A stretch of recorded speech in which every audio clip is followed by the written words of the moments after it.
while the Taliban looks back at the fact that they ran the country 20 years ago, that was 20 years ago. And most of the folks who are active in the Taliban right now don't have that experience.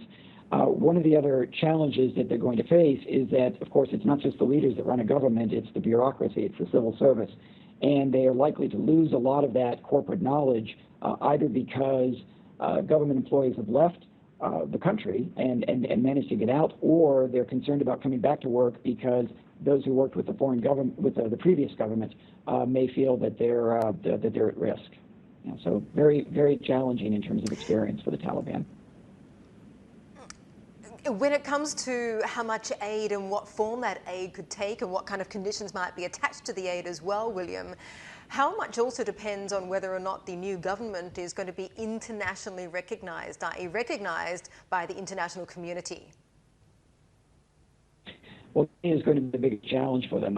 One of the things the Taliban faces is that there are sanctions that were put into place against the Taliban 20 years ago that have not been lifted, that have not been changed. And indeed, that's one of the rationales for seizing the foreign reserves, seizing any money that the Taliban might be using. The United States, for example, designated them as a specially designated global terrorism entity back in 2002 by executive order, and that has not been lifted. So that makes it very difficult to interact with them financially. Well, further to that, William, how does the international community balance sanctions with aid? So how do they put in place necessary punishments if they feel so via the UN for things like human rights abuses, whilst at the same time making sure that aid reaches the right people? Well, one of the things that countries have acknowledged in the United States and European nations and the United Nations have all talked through this, is that they will try to continue humanitarian aid that goes directly to the people of Afghanistan. So aid that is flowing directly through, say, NGOs or private voluntary organizations to the people of Afghanistan. They will attempt to continue that. What they won't do at this point is funnel that aid through the government. They won't run it through the Afghan government, so through the Taliban. So the efforts are still going to continue, and as you noted here a moment ago, the challenges there are pretty dramatic. That aid is going to be necessary. The trick is going to be getting it directly to the people, and I think you're going to see a lot of countries attempting to do just that. For those that might not be familiar with the actual sort of breakdown of the Afghan economy, how much of it is aid-reliant? We're seeing stats around 40% of it being aid-reliant. What else is in that mix in terms of things like exports and cross-border trade, and what's the outlook?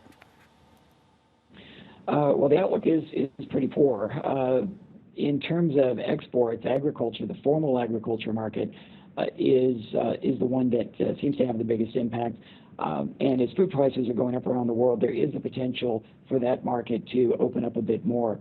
Afghanistan, of course, also sits on top of an awful lot of both traditional metals, traditional minerals, as well as rare earth metals and minerals that are necessary for emerging technologies, such as lithium.